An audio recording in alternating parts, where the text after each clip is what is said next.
So next on our tour, we have my succulent dish. No, I definitely cannot name all of them. Some of them might not even be succulents, but I put them in there because I like them anyway. You got your jelly beans, got this squishy little pal.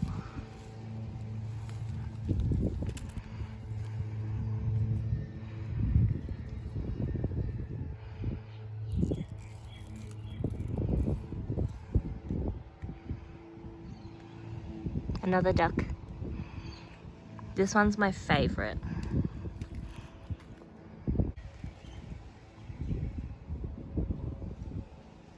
Oh, doesn't that just fill your mental health with joy? We've got another offcut from Max's dad's house of aloe. Yes, there's a solar panel in there. We've got lights, but Lemmy's eaten them. Over here, in this big, beautiful concrete pot, I had a lilac because I love lilac flowers. Lemmy ate it. Thanks, Lemmy. And it was massive. It was huge. So the root system in there was great. And for so long, I was like, man, I'm gonna have to buy another lilac. And here we go. It's just decided out of the blue, even though it's soaking wet in there, there's not very good drainage at the bottom, my bad, that it wants to come back to life. How wild is that? Man, nature, right? Okay, so this next bit is like my favorite part of my outside garden. It is probably the only part that I would consider to be finished, other than maybe the daffodil patch. This is my lily patch. So these guys, and I'll just chuck in the photo really quick. Hey, hey, stop it.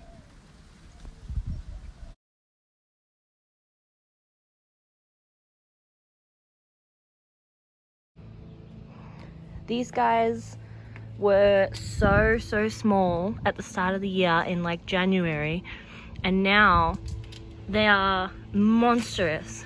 Like, look at it next to the size of my hand. It's huge. I don't know what I did, but I did it. Got a couple more sprouting up here again because they're lilies, they will multiply. Even though we got a lot of rocks down there, see there's one coming up again. They will multiply whenever they feel like it. There's another one coming through here. So the reason I have put them in this boxed area is so that they can multiply at their own will and I don't have to worry about maintaining them. Down here, looking a little bit sad, I know, is an outdoor monstera. That was a new leaf. That's why it's a little bit brighter than this guy. He is looking sad, but once he develops underneath, because he got moved, it was from Mum's house again. Once he develops underneath, he should sprout up another leaf. If not, I will keep you posted and we can mourn this one together.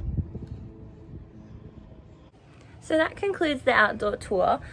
I want to do an indoor tour as well, but we might do that in a part 2 video because indoor we got a lot of fun stuff as well. Hello. So we're going to do the inside tour of plants now, featuring 2 very clingy dogs. This guy over here is the Monstera. I'm pretty sure we all have one of these. If we come around over here, he's right in front of the window and he will always be right here because he just loves it. This little leaf here was my favorite, but I guess it's his time to move on. We've got a new leaf popping up. What? We've got a new leaf popping up right here. Nice and soft. I can't pronounce this one, not because the name of it is hard, but because you always see it written down and you never say the word out loud. That's my situation. It starts with a D. And I'm just noticing now how wilted everybody's looking, so we might give them a little bit of water today. But this is my Devil's Ivy or Pothos, one of those guys, which I love. They're big, luscious, bright colored leaves.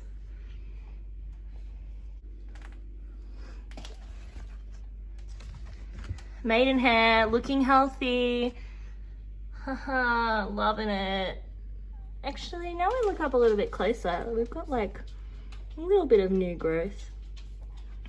Max's grandma said, you know, don't move it, just leave it and it'll figure itself out. So at least it's like right in front of the window. It gets good light and hopefully it sorts itself out. Under the TV, Tara bought me this for my birthday because it's pink is probably why. What do you reckon? And it hasn't done anything really, but apparently now everything's sprouting. How awesome. He gets a lot of drainage because I feel like with the leaves being this waxy and thick, I'm probably wrong in saying this, but I feel like this thing would survive outside because it's so like firm. I don't know, but look at these leaves, aren't they cool? And then over here, we've got this long boy who was sprouting out leaves like a crazy person. And then suddenly it just decided that it would be grumpy and then stop. I did used to have it right up against the windowsill, so it would just sprout like crazy. See, it's dropped all of its leaves. It would just sprout like crazy and just keep going, but it got so long that I moved it and I hung it up over here. And I trimmed it because it started like drooping like crazy. So the most hope for a new leaf is going to come out over here. But does anyone know what that's about? You know, are you okay? What do you need? What can I give you? I got this bad boy from my sister-in-law. I don't love when it like dies and curls up. Again, a good plant owner would probably just prune it, but we have done something right because we've got a couple of new fronds in here. Fronds or friends, right? Sorry. Now this sort of boring looking guy is a jacaranda tree, and we moved into this house in December, I believe, and I planted a seed. Well, I actually planted like 12, but I got one successful sprout. And here he is. And the strange thing that I found recently is that the plant itself smells amazing. Like obviously normally you would smell a flower and the flower smells good, but the plant itself just smells like perfume. And eventually I'm gonna put it in that corner in the backyard. This is what's left of my Venus flytrap. This is giving me hope though, because you know, I see green. It doesn't actually look like it wants to sprout anything from the green, but still. And then over here, another carnivorous plant. I call it Victory Bell. I'm sure you can see why. We get a lot of like little fruit flies on the jacaranda, so having it right next to it is great. And look at this big boy. See if there's anything in there. Okay, there's some in this one. Some little flies in there. How cool is that? Really? Last but not least, we have the seedling tray, and we've got 1, 2, which are going to be sunflowers. I don't know anything about growing sunflowers, but bear with me. And then this little guy over here is going to be beans. And beans like to do that wiry thing where they like to grab onto something and they grow upwards. So I was thinking I'd put them in that homemade growy uppy plant thing that I made. Is trellis the right word? I feel like that's right. So I'm gonna put them in that amongst everything else and hope that nothing eats my beans. I don't even like beans, I just wanted to grow them. So that concludes the plant tour through inside and outside, I guess, if I put this in one video, which we will soon find out.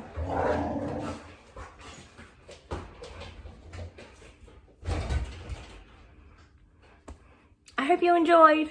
So I've picked all my carrots, and obviously some of them weren't quite ready, but I'm sick of finding tiny little carrots in the backyard, so I thought I would pick them. And I guess we should get a taste test going, huh? What do you think, Liam? Do you want one? How was that? Oh, I think that was good. Ate the whole thing? Yum. Carrot for puppies. I grew that. Did it taste better? No.